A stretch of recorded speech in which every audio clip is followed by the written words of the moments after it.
we're not going to be talking about the current events going on in Ironton, Ohio. We won't be talking about court cases and such, even though tomorrow, well, it is 10:30. Well,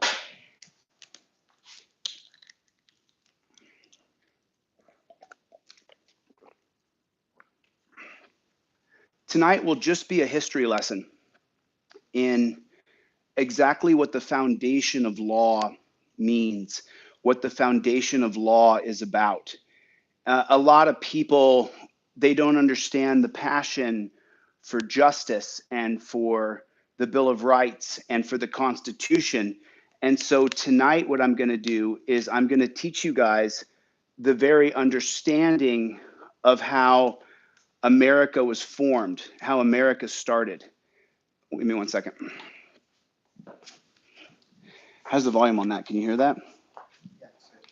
So let's test the volume here, and then I'm gonna begin a history lesson in time. Okay.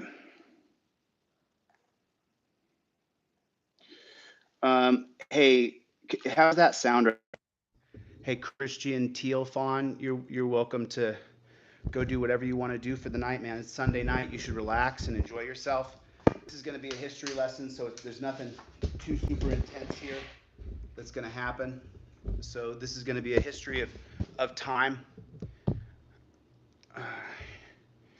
Probably just in the wrong place, brother.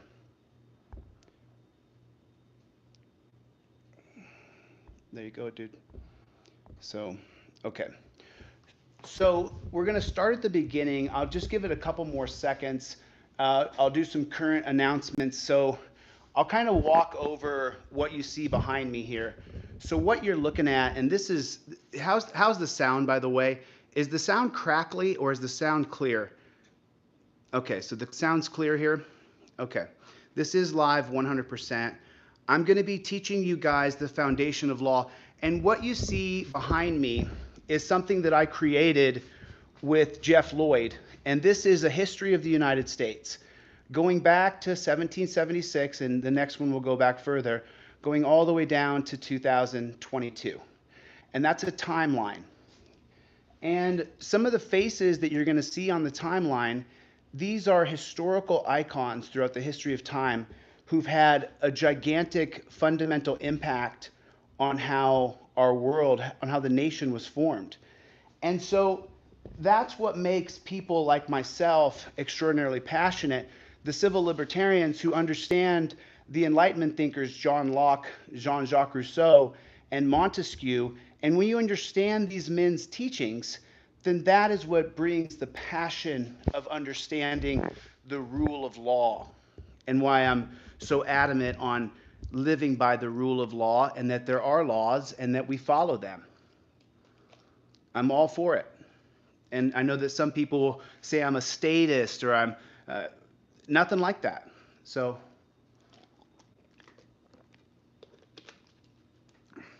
are you guys ready? Are you guys ready? Okay, let's go. So I'm going to walk you guys down the history of time here. And if you go back in the beginning, you're always going to hear things about the founding fathers, Thomas Jefferson or James Madison. You're going to hear about those guys. They wrote the Federalist Papers, and a bunch of other guys did too. But these guys over here, these gentlemen here, the philosophies that your first 10 Bill of Rights come from, they're derived completely from these gentlemen here. And I've mentioned it before, but maybe you've never seen his picture. That's John Locke. This is the gentleman who wrote the foundation, his philosophy in Two Treaties Government, and I believe that's in 1690, and his 1689 book, An Essay in Human Understanding. This man's philosophies and thinking shaped what America is today. If you've never heard of John Locke, or scholars will call it Lockean theory, then this will be an eye-opening experience for you, and I'll explain it in very lay terms so it's not hard to understand. And then right down here, this gentleman is named Jean-Jacques Rousseau. Rousseau. And he was a Swiss philosopher. And his book, The Social Contract, is what we live under today. America is based on the social contract of Jean-Jacques Rousseau. Now, Thomas Hobbes and John Locke and Kant and I'm not sure if Montesquieu wrote a social contract or not. I can't. He wrote The Spirit of Laws. Let's just talk just about Jean-Jacques Rousseau for a moment. So he's going to write his essay that's going to be called The Social Contract, that you can get right now online, I think for like $8 or something like that. You can also listen to The Social Contract on YouTube. I believe that it's an OtterVox production. I've listened to it myself several times. When I drive across the country, I will often listen to the Federalist Papers that will feature James Madison and Thomas Jefferson, or I'll listen to The Social Contract, or I'll listen to Two Treaties of Government, written by John Locke in 1690. So now Jean-Jacques Rousseau's social contract is going to be the prophylactic that goes over natural law, because natural law is very rough, very rough. It's that every man is equal, has a right to life, every man has a right to liberty, and every man has a right to property. And this is the foundation of America. This is what we're based on. This is everything right here. And so now I often segue here, and I'll tell you a little bit about Kyle Rittenhouse, that when the police when they segregated the social contract from natural law. So what the social contract is going to do is every man has a right to life, liberty, and property, but the social contract that we live under in America, a body of human beings who are willingly governed, the social contract says that we all agree to follow a set of laws so that we don't just live by life, liberty, or property. Because if we just live by this is my life's as important as yours and my property is my property and I'm free no matter what, then we would have all kinds of problems, because I could drive through your neighborhood at 100 because my life is my life. It's free. And that's what you get when you get natural law. The free man, the natural man. And you can read The Natural Man by Thomas Hobbes. Thomas Hobbes is the Enlightenment thinker who wrote the social contract that we don't live by. But he wrote a part of a social contract called The Nature of Man.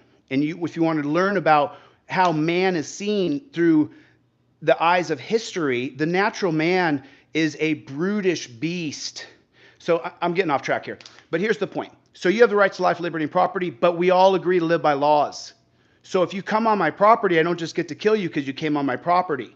And that's Jean-Jacques Rousseau's social contract. When we remove the social contract, then that meant that he had a right to kill those people in Wisconsin because they were trying to kill him, Kyle Rittenhouse. Kyle Rittenhouse had a right to kill the people who were trying to kill him because the rule of law had been suspended by the police. They said, we don't have any social contract over there. We can't control that area. So do you understand how these work together now? You have the right to life, liberty, and property, but you have to live by the rule of law. The rule of law is the social contract. And I won't get too off track here talking about Hobbes, even though I spent a long time listening to Leviathan on YouTube. Leviathan is on YouTube. It's available for free. So when you talk about Thomas Hobbes' social contract, he depicts what the nature of man is. And we are not everything that we do according to the nature of man is based upon the idea that everything we do is for ourselves. I'm a good dad because I don't want other people to say I'm a bad dad. I'm a good father and I love my children because I need them to love me. But it's always about you. That's what Thomas Hobbes wrote, the nature of man. And then he coined a phrase, and it's called Bellium omnium contra omnes. That's the phrase that he coined. And Thomas Hobbes wrote that if we don't live under a social contract, that all men adhere to a set of laws, just like Jean-Jacques Rousseau wrote, then Bellium omnium contra omnes, what that means is that we will have a war of all men against all men. You see? So you guys hit the number 1 button. Let me know where you guys are watching from, just so I understand who's in the room. So do you guys follow this so far? So when I talk about the social contract, which means rule of law, we all live under the rule of law. So where did that come from? If you live under a rule of law and I live under a rule of law, how'd that happen? Right? I want to teach you that so you know it. We live under rule of law because a guy named Thomas Hobbes wrote a book called Leviathan. I'm not kidding. And John Locke also wrote a social contract as well. I believe that Thomas Hobbes' book is going to be published in 1673. Leviathan, I'm pretty sure. I get years mixed up all the time because of my dyslexia. But so a social contract is how we live under laws, how you and I agree to live under laws. That's what a social contract is. So where does the rule of law come from? Now, there are several different social contracts. Now, Thomas Hobbes, he wrote a social contract that says that the government is the sovereign. The government is the power. And if you break the social contract, break the law, then you die. And that's what Thomas Hobbes wrote. Now, Jean-Jacques Rousseau wrote a social contract, and he said, the people are the sovereign in a democracy. That's the one that we live under. That's American. That's what we've adopted from the Swiss philosopher named Jean-Jacques Rousseau. And so we adopted that we are the power, that we write the laws essentially because we live in a republican country.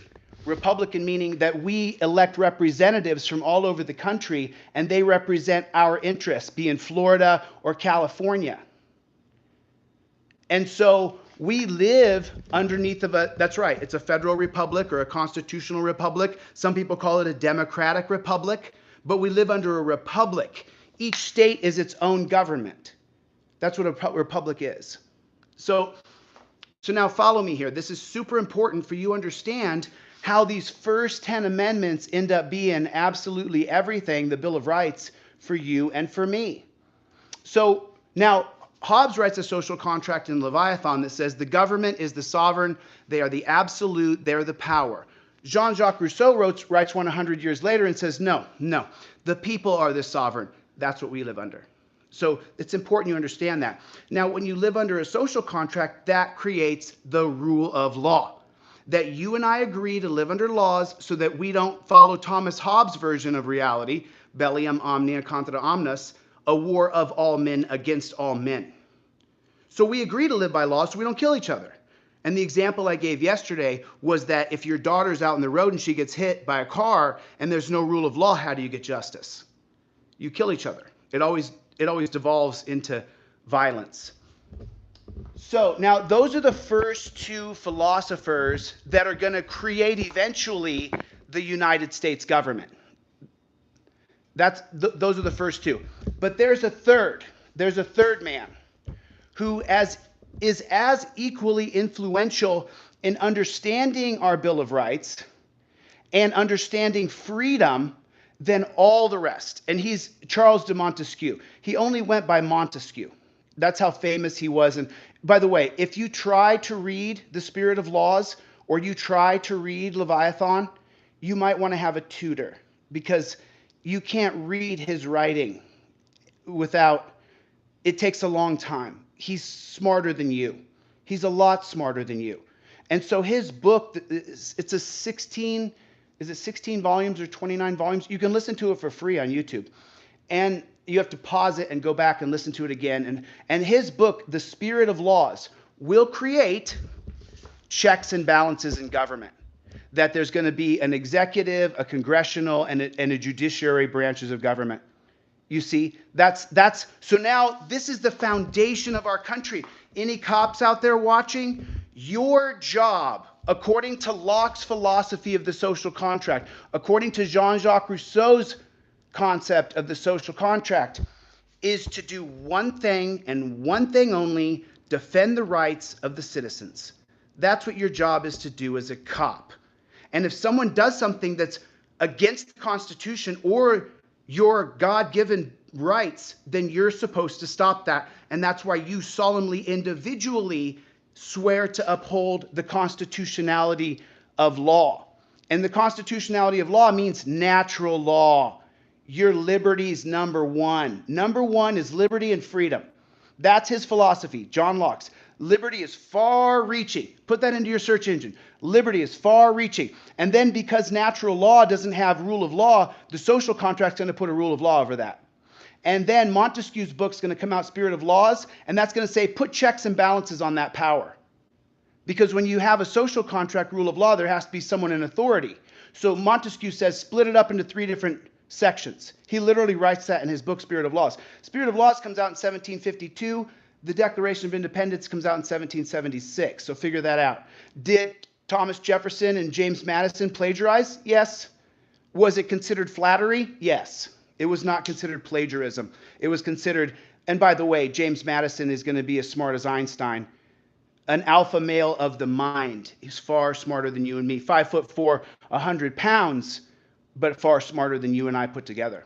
So now, are you starting to understand the reason why my passion boils so hot? It takes a long time to read 2 treatises of government and essays in humanity, which he writes, 1689 and 1690. You know, if you understand his 2 books, you are a scholar. You are so smart, because reading his book, it's hard. An essay in human understanding, 1689. And then 2 treatises of government, 1690, which he wrote in 1683 and then published in 1690. So that's how smart he is. He sits on a book, he writes it in 1683 and then realizes, you know, people are going to have an understanding of humanity. So first I'm going to put out an essay in understanding humanity first. And then the next year I'll put out 2 treatises of government. So this is what drives my passion and the reason why I'm such a pusher of understanding your rights, because then Montesquieu's book, The Spirit of Laws, that's going to divide our government into 3 sections, and we copy it exactly. And this is our system of governance today. But where didn't it go far enough? Anybody? Where didn't it go far enough? In putting checks and balances on the police powers, which we're going to change that. So let's not get into that. Let's get into history. Okay, now, remember what I said about John Locke. His fundamental principle of his 3 principles, life, liberty, property. And our entire Constitution of America is based on him. We're based on this guy right here. If you didn't know it, now you know. Lockean theory. And his number 1 principle is liberty. That's why it's the First Amendment. And what are your first 5 big liberties of the First Amendment? What are they? What are they? Your liberty. What are they? List them. What is it? List them. The first 5 big amendments. The first 5 big freedoms of the First Amendment. Tell me, what are they? What are the first? Write them down. I'm listening. Freedom of speech. Freedom of religion. Freedom to petition. Freedom to assemble. Freedom of the press. So you have to know those. Write them. Everybody write them so you can see them. Freedom of religion, freedom of speech, freedom of press, freedom to petition, freedom to assemble. You have to know those big 5 big first ones. And that's what John Locke's principle is. You know, if John Locke knew that America had millions of people in prison today, if he could come back and breathe fire like a dragon, he would. His principle is that you're free first. You're free first. That's why you have the right to kill someone if they try to take your liberty. He writes it in his books. You can kill people if they try to take your liberty. You can kill people if they try to take your life. They die. It's very 1690-ish, if that's understandable. And remember, Jean-Jacques Rousseau, who's going to be a Swiss philosopher, he's still going to write the same thing. If you violate the social contract, you die. Now, we've become a little bit more humane since then. And we're not quite the brutish beast that Thomas Hobbes wrote. I wish I had Thomas Hobbes on here, because his book, Leviathan, you can't even imagine how uneducated we are, how not smart you and I are, until you take a look at Thomas Hobbes' book called Leviathan. Just go to chapter 1, page 1 of Leviathan, and then you'll understand how actually unsmart you are compared to Thomas Hobbes. His level of intelligence and understanding is 1,000 times more than yours. Okay, and mine. I'm putting myself. Thomas Hobbes is here, and I am not on the screen. I'm down here somewhere. So now, this is the important factors. Locke, Rousseau, Montesquieu. That's what creates the first 10 amendments that James Madison and Thomas Jefferson are going to write into the Bill of Rights. And this, just so you know, was an incredible fight. To get to these 10 amendments was an incredible fight. So there are some misprints on this step repeat. There are some errors on here. I'll go over them. So now what's your Second Amendment? Your Second Amendment is you have a right to self-protection. You have a right to have a gun and protect yourself. There are no permits equals permission. There is no registering. You have a right to self-protection. Fact number, that's it. So your liberty is upheld by your Second Amendment. If number one fails, see number two. It's very simple, very simple. And then number three, no troops shall be quartered. In other words, you don't have to be forced to house government troops in your house.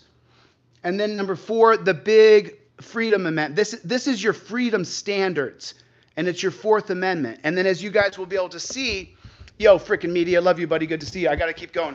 So then as you will see, the Fourth Amendment here is the right, it goes right across. It goes right across the top here. The Fourth Amendment is the right of the people.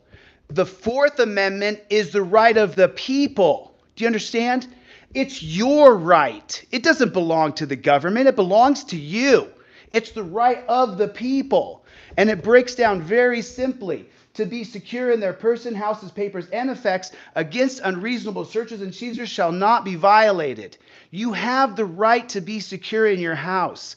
There are 100,000 home invasions a year done by police. That comes to an end in the great state of Ohio when I win the governorship. And no warrant shall issue but upon probable cause, supported by oath or affirmation. Now, you can only be served a warrant if what? If probable cause, if you've broken the law. If probable cause exists, you can only be arrested supposedly for probable cause. We'll talk about Terry versus Ohio. So, and no warrant shall issue unless you've broken the law, supported by oath or affirmation by the victim that you created. By the victim that you created. And particularly describing the place to be searched and the person or things to be seized. Do you see the Fourth Amendment? It's the right of the people. Terry versus Ohio wipes away the Fourth Amendment completely. The Fourth Amendment might as well be null and void because of Terry versus Ohio. You don't have a right to be secure in your person if the cop says he's suspicious of you. You don't have a right to be secure in your house. They'll just get a warrant and kick your door down. You don't have a right to be secure in your papers. They'll look at all your stuff. They're suspicious. You don't have a right to be secure in your effects. Your dog is your effect.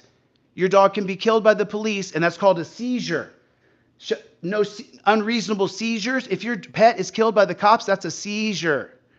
Terry versus Ohio wipes that all away, gone because of Terry. So now,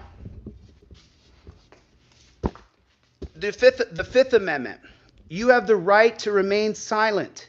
Anytime a government agent is going to question you, you have the right not to say a dang single word from beginning to end. You don't have to say anything. You have to invoke, and this is going to be, I think it's Texas versus, I think it's Laredo versus U.S. I'm going to mess it up. There's a specific case in Supreme Court history where the unelected body of Supreme Court personnel, these guys up here, listed up here, they've ruined our country. But you have to actually invoke your Fifth Amendment right when you deal with cops. You can't just remain silent because someone give me the case. It's gosh, Blaine, it's Laredo versus United States or Texas versus United States. So then you don't talk. Most of the cases that I'm looking at now is when you talked. When you talked. You didn't invoke your Fifth Amendment right that was created by people who write books that are far greater than your knowledge base. They wrote these ideas down, all the books they wrote, plus Hobbes's book, plus Leviathan, so that you would get to this Fifth Amendment right here. So you're standing on the shoulders of geniuses who wrote books Two Treaties of Government, an Essay in Understanding Humanity, Jean-Jacques Rousseau's Social Contract, amongst other books, Montesquieu's book, Spirit of Laws, all condensed down into you have the right to remain silent when you are faced with government officials. Decades and decades of knowledge from Enlightenment thinkers boiled down to one simple line: you shut up. Sixth Amendment, you have the right to face your accuser. If you've ever gotten a camera ticket, it's null and void. You simply fight it back and forth with letters, and you will never have to pay a camera ticket if you fight it using the Sixth Amendment. The Seventh Amendment, this is a misprint, $20. It's supposed to say $20, forgive me. If you commit a crime or create a situation there's more than $20 of damage happen, you have the right to a jury trial. So all your traffic tickets are in the wrong jurisdiction. You have the right to tell them, you don't have jurisdiction over me, and I want a jury trial. Every single traffic ticket in America, if that corporation, which is a municipality of government, and they want to fee you more than $20, not 25, forgive me, then you have the right to fight that with a jury trial. You have the right to a jury trial right there. It's your constitutional right. No law or ordinance shall be null and void if it tries to supersede the holdings of the foundation of our country. That's a lot of word salad. In other words, the supremacy clause right here, see this word supremacy clause? If your city, state, or municipality, or borough, or district, or village tries to create a law that is repugnant to the Constitution, it is null and void. The supremacy clause wipes it out. So if there's a law or ordinance in your city, state, or town that says you don't get a jury trial for your Seventh Amendment, they're wrong. They're wrong. You can always get a jury trial, period. Period. It was $20, by the way. That's a misprint. A lot of errors on this, but we only got one chance at it, and I had to get out of town quick to go try to help somebody. So then your Eighth Amendment now let me tell you what happened. So you have a right to be free of cruel and unusual punishment and excessive fines and fees. Okay. Kristen, when you turn on a camera and you start teaching people, let me know and I'll watch your lecture. So anyway, we're trying to keep up. So cruel and unusual punishment. Now what the Supreme Court has done, this unelected body of mostly white supremacy and privilege and nepotism and corporations. These people work for the corporations. That's what they do. They don't work for you and me at all. They don't work for you and I. They work for the corporations. And just so you guys know, this is the unedited history of the United States, not some bullshit. Oh, Liam, dang it. I said a bad word. Gosh dang it. Gosh dang it. What was that guy's name? He worked with the Sisters of the Confederacy to write all the textbooks in America. William Archibald Dunnan. That's the gentleman. If you want to know how our history was truly bastardized, and we get into some blackface stuff, you can look up a man named William Archibald Dunnan. He's not on here. I would never give him the respect of putting him on this wall. But yeah. And blackface is part of our history. It has to be talked about. It has to be talked about. It cannot be ignored. And we will talk about that, but just not right this second. So now what the Supreme Court has done is they've said for cruel and unusual punishment, so you think a cop hurting you or a prison guard in the jail who hurts you or breaks your body would be cruel and unusual punishment. No. The way that the unelected Supreme Court has done it is they've made it so that cruel and unusual punishment is equal to what a judge sentences you to. Not to what the guards do to you or the police do to you. That's not cruel and unusual punishment. According to who? According to an unelected Supreme Court. People who don't give a crud about you or me, who don't care about us one single bit. They want to make sure the state doesn't get sued. I'm not kidding. They don't care about us at all. So they've narrowed it down for us. Thank God for them. And let me just make it clear for you so you truly understand my absolute disgust for the Supreme Court. It's disgusting. Here's the current bit of tyrants on there now, starting with John Roberts, Samuel Alito. I'm pissed off. Let me calm down for a second. So there's about 20 thoughts going through my head right now. You know, Amy Barrett Coney's not one of them. She's just garbage. So let me explain to you guys something very, very important about the Supreme Court and why you can see like a physical change in my reaction to teaching you something when I start to talk about the Supreme Court. So let me explain it clearly so you understand why they make me so sick, because we can't get off the 10 amendments until we clearly understand about the Supreme Court. Now, there are three functionalities of government, and this is going to be Montesquieu's book, Spirit of Laws. Now, the executive, what they do is they're granted powers. Each different body has different powers. So Congress has the right to make laws through our representatives. The executive signs the law into effect, whether that be in the state of Oklahoma or in the federal government. The Congress of that state writes the laws, the executive signs it or vetoes it. There it is. The Supreme Court, their only functionality, the only thing they're supposed to do is uphold the constitutionality of your rights under the law. That's their entire job. That's their whole job. So when I get pissed off that cruel and unusual punishment is now broken down to being defined as if a judge sentences you to something cruel and unusual, then the government is being cruel and unusual. No. The Supreme Court has bastardized that. It's supposed to be if anybody who works in government performs cruel and unusual punishment on you, you should be able to sue the government. And the unelected Supreme Court has changed that over the history of time. They've also changed what the meaning of probable cause means.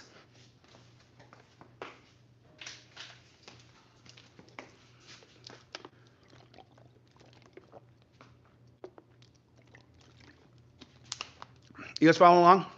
Any questions?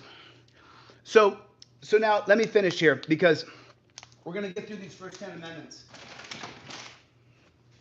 So now these next two are really big. So no cruel and unusual punishment and no excessive fines or fees, which is also being violated because a lot of people, just so you know, in the state of California where I'm just moving away from and I'm moving to Ohio here, excessive fines or fees now equal this. If you park illegally in Brentwood or in Santa Monica and you get a ticket in Santa Monica or Brentwood, your ticket's going to be $68, $78, $90 for your ticket in Brentwood. So now here's how this is being violated, where excessive fines and fees are becoming a reality of life in America.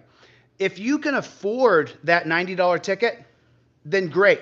But if you work in landscaping or you work as a maid, that $90 ticket that you get in California is $75 ticket, $68 ticket. That's half your wages for the day.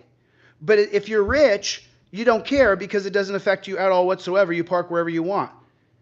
I've seen people in Los Angeles who will park wherever they want and just take the ticket because they don't care. They'll just pay it. It doesn't affect them one bit. You park in Beverly Hills in the wrong places, you can get hundreds of dollars in tickets. If you don't pay your ticket, it doubles in 2 weeks. If you can't afford it, they'll put a boot on your car and they'll impound it. If you can't pay for the impound, your car will be auctioned, just like in Ironton, Ohio. So now as you go down this, and by the way, you know, I give a lot of credit to the Enlightenment thinkers, but then when you get into James Madison and you get into the history of James Madison and exactly what his contribution to history was and how brilliant he was, originally he was against the Bill of Rights going into the final documentation. And eventually he turned the corner and James Madison said, you know what, we do need the Bill of Rights, we really do. And he became a champion of it. And he had an IQ that you could compare to Einstein's. James Madison was a genius. Now, Thomas Jefferson is the better writer, but he's the genius. I'm talking out of this world smart. And so when they write the Bill of Rights, I think there's originally 16. They whittle it down to 10 or something. I could be incorrect. This isn't my area of expertise, but this is. So now when you get to the 9th Amendment, it's unenumerated rights. So we've gone over these rights, life, liberty, and property, cruel and unusual punishment, rights, you know, protect you from the government. These protect you. You're secure in your home, places, papers, and effects. But then when you get to the 9th Amendment, these are unenumerated. And what that means is rights that are not listed here, but we may reserve that we have these rights in the future, because this is 1772, it's 1777, because the Declaration of Independence is signed, and then there's that whole thing about the war with Britain. And then we win the Revolutionary War. So you're going to come out of that 1789, 1790, 1791, and that's when these documents are going to be signed, and the Bill of Rights is going to become a part of the Constitution. And so he makes sure that we have unenumerated rights. And I'll give you a very simple example of that. Well, I can give you a real example of it. The 1973 case of Roe versus Wade. This is what gives women the right to have contraception and abortion.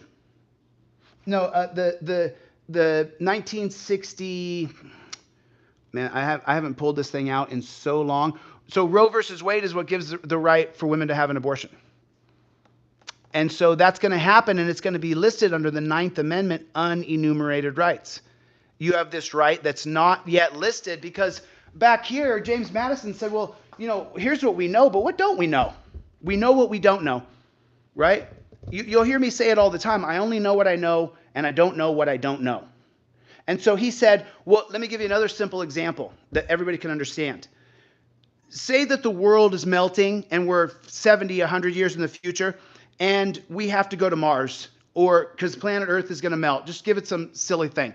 Well, you didn't know that you needed the right to be able to stay on Earth and die here if you wanted to. Because the government's saying everybody has to evacuate, because the government's number one job is to protect the citizenship, to protect the citizens of this country. And so an unenumerated right of the 9th Amendment that would have to go through Congress and then signed by the executive, and then it would have to make sure it didn't get struck down by the Supreme Court. One of the 9th Amendment rights would be that you have a right to stay on planet Earth. We don't know that we need that right now, but there's unenumerated rights. And these rights fall back to the people or to the states. Okay? So now this is the 10th Amendment. The 10th Amendment is all of the laws in our country for the federal government are going to be listed in the 10th Amendment. Thank you. I appreciate it. So these are going to be listed in the 10th. Every law the federal government is supposed to use is listed in the federal government. Right here, 10th Amendment. The 10th Amendment is long. So how do they screw us over? How do we get screwed as the people? So if all the federal laws that are created are going to be created in 1790, 1791, and they're going to come out here, right? Then we should be okay, right? No, there's a couple things. There is the Interstate Commerce Clause that's going to become extraordinarily relevant in Rickard versus Filburn. I think I have it on here. I may not. I don't think I have the Filburn case on here. But they're going to start to use the Commerce Clause on us. The Necessary and Proper Clause, the Elastic Clause, where the government has a right to create laws to take care of the people, and they're going to slip that in the 10th Amendment, and it has screwed us. It has absolutely screwed us. And then the other one is the word reasonable. The word reasonable.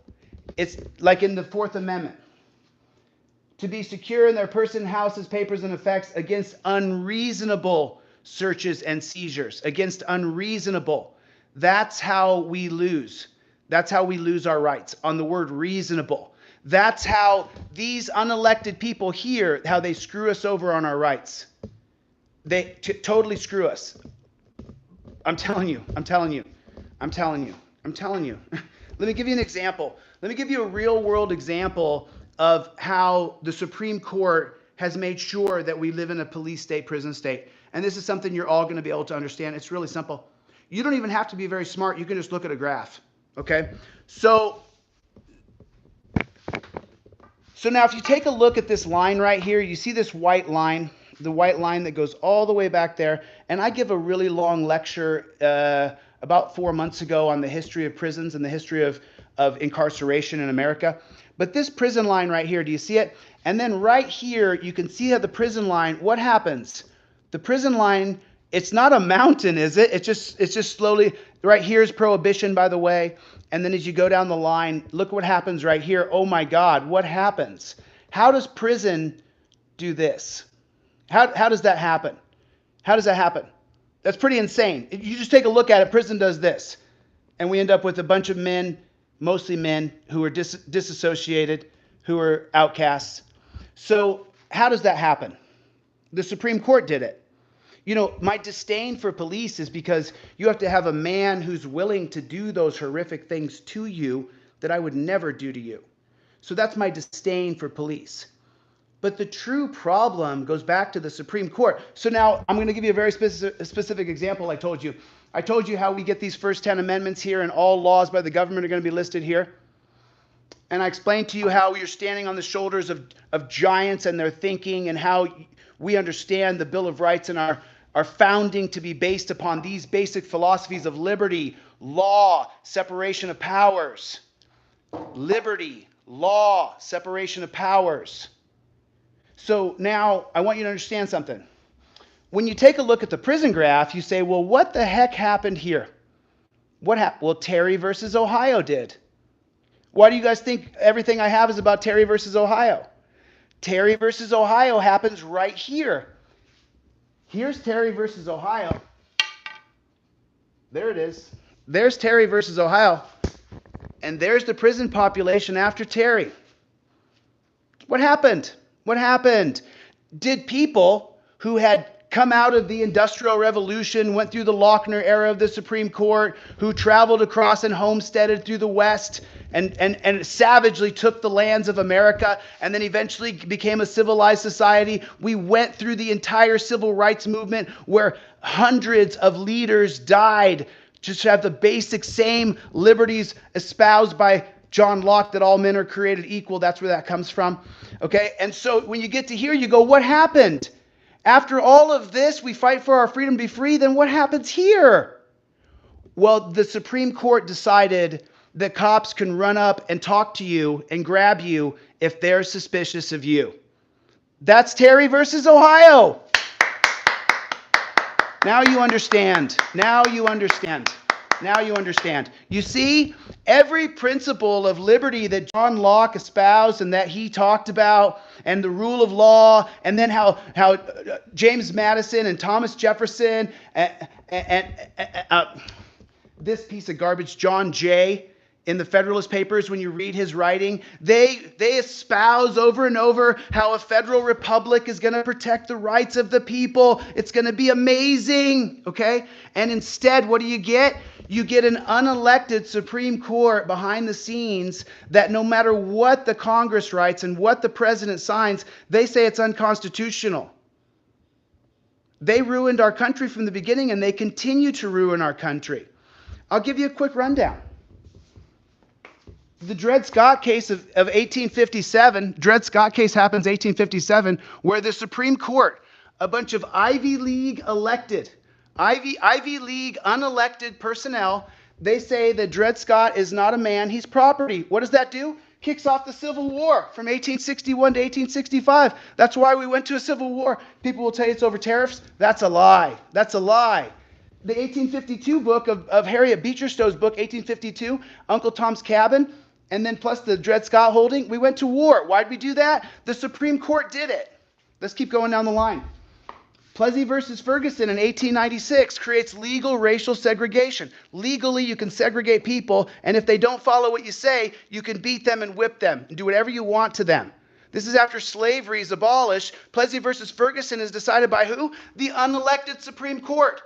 They've ruined it. They've ruined our country.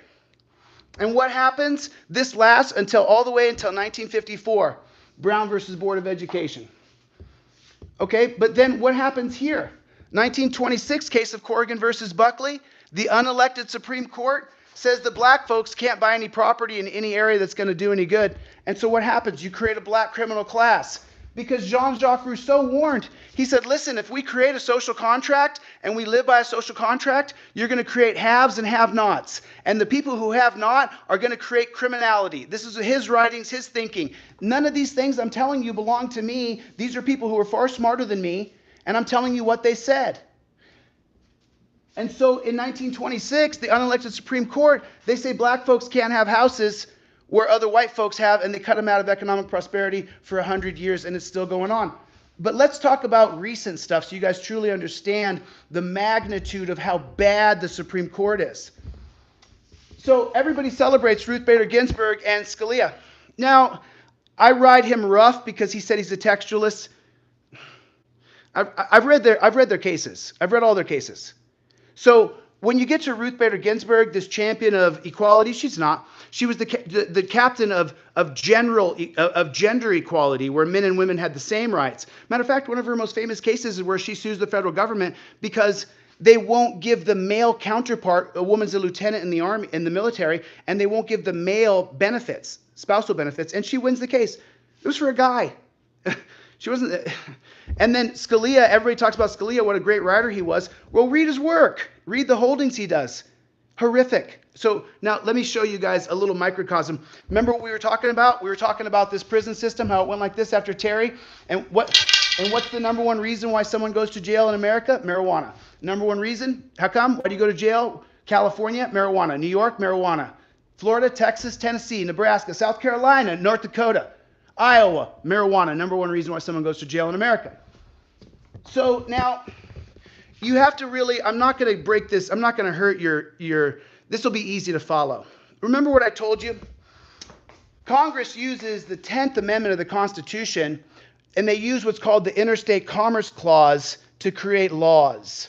And they use the Elastic Clause, and they use the Necessary and Proper Clause in the 10th Amendment to create laws. Okay. So now in the 1995 case of Lopez versus the United States, Congress had written a law that banned selling guns within 500 feet of the schools. The executive signed that law into effect.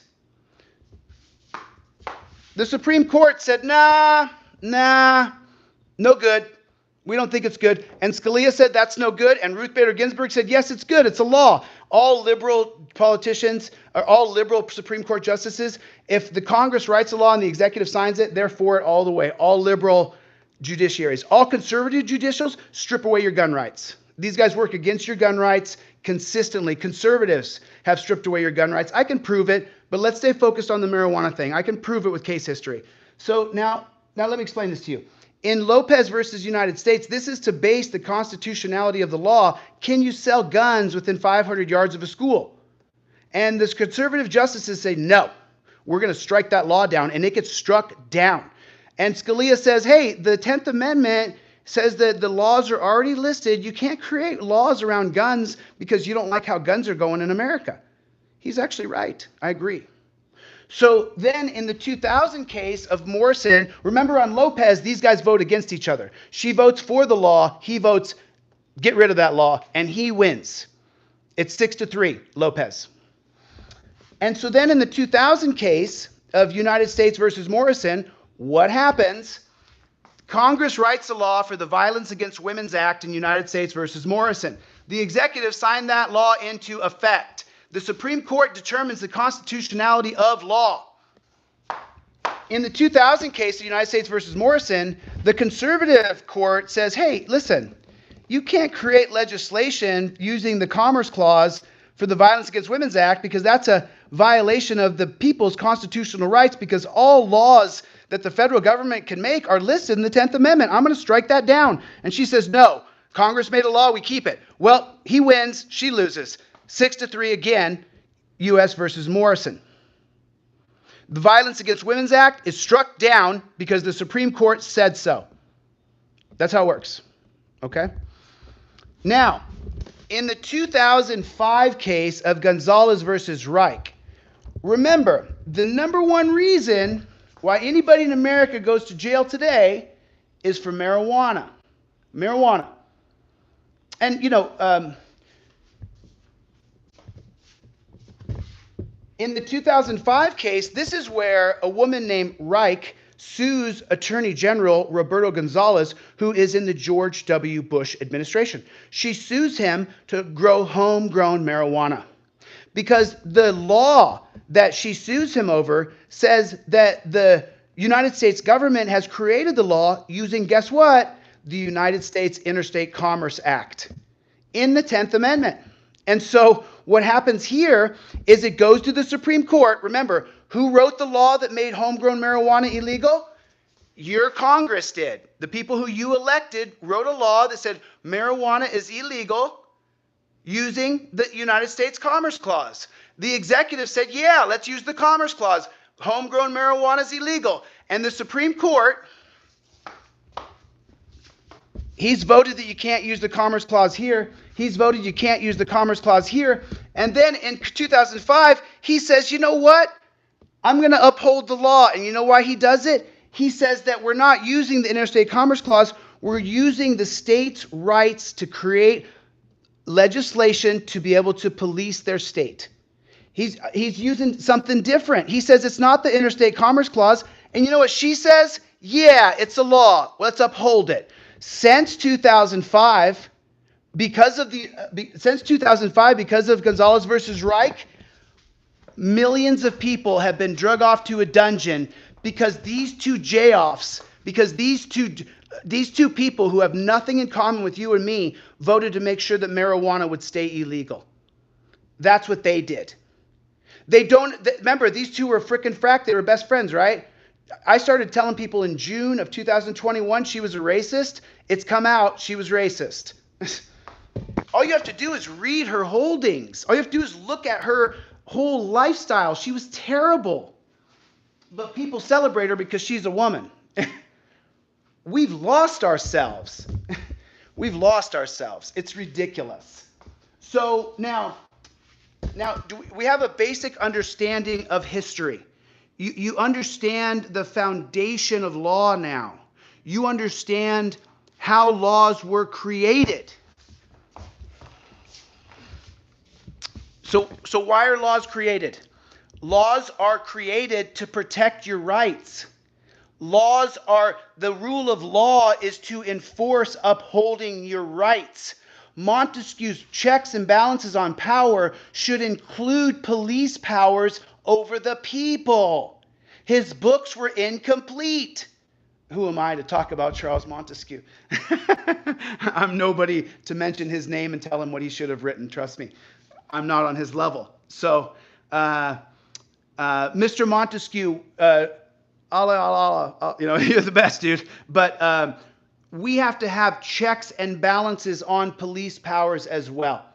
And until we have checks and balances on police powers, then we're never, ever, ever going to be free. We'll never be free. You and I will never be free as long as we don't have checks and balances on police power. Or, like the question I asked yesterday, if it's not on camera, you're guilty. Yes or no? True or false? Take a vote right now. If the cops interact with you and it's not caught on camera, you're guilty. Yes or no? True or false? I'm sure there was a couple hundred people in the room last night. True or false? If it's not on camera, you're going to be found guilty. True or false? And so that's what we're going to be moving. It doesn't matter what it is. Oh, listen, and then I know you guys have a wicked conversation going on at all times. Let me just say this. Until you're ready to create your own step and repeat. And by the way, guys, here, let me finish this. I sell this poster. I sell this poster on DeletelawZ. Go to my website, DeletelawZ, and get the actual poster. It's not quite exactly the same, but it's pretty close. So I sell this poster on DeletelawZ.com. Please go pick up my poster. Get the hard copy one if you can afford it. It's awesome. It is awesome. And then just so you know, this right here, this is all the presidents. This is every president, the year they were president, the party they were in, when they were there. That's every president. And then this right here, this is the lynching graph. This is the number of lynchings, black and white, in America from 1882 until 1965. And then this is the prison population starting back in 1865. It actually starts before then and going all the way through to here, up here. Okay, so let me get some water. So I think now you guys understand the foundation of law. You should have a better understanding of the foundation of law. You guys should be able to now understand what the passion that I burn for is, because that didn't make any sense. The passion that I burn is because the foundation of law is based on liberty. And with this many people living in a dungeon with this kind of prison system, and Terry versus Ohio starts right here, and so does Richard Nixon's war on drugs in 1971, we've just ruined things. We've just ruined it. We've just ruined it. It's just really terrible. It's a really bad system. So then, you guys can also look up that man, William Archibald Dunnan. A lot of the history, because the majority of my audience that watches this is boomers and Gen X and millennials. And so you guys were taught an incorrect version of history that was written by William Archibald Dunnan, Dunnin. I've taught this a lot. I've taught this a lot. And you have to understand that any boomers or Gen Xers, you have to understand that the history that we were taught was wrong. It was paid for by the Sisters of the Confederacy and then propagated by a man named William Archibald Dunnan, Dunnin. And you can look that up. You can look it up. Of course, it's not going to be written like that. You really have to look in and dig. And by the way, this poster originally, when I first sold this poster, this was how I was able to jump the rails of just, wanting to change things to getting into the point where I could raise my own funds based on people who bought my poster. And then I could then hit the road and go educate more people about law.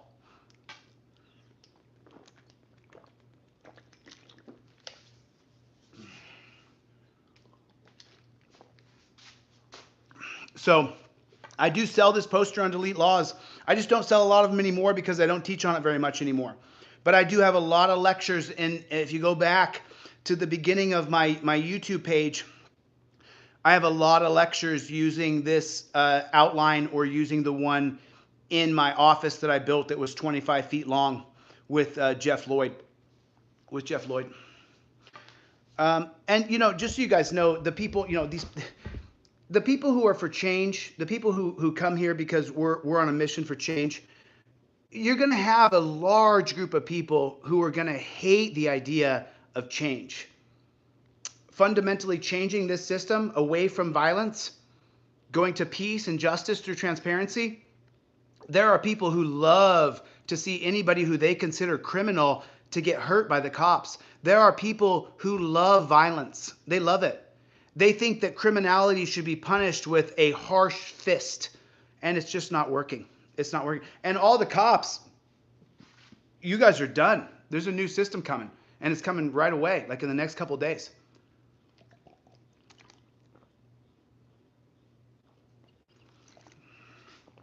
We're coming right up on an hour.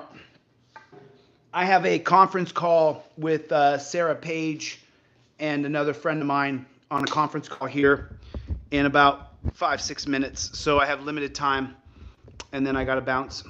So cool. Thank you guys for coming by. I really appreciate it. Hit your like button. Make sure you subscribe. If it's your first time here, hit the subscribe button. And thanks so much for watching. I really appreciate it.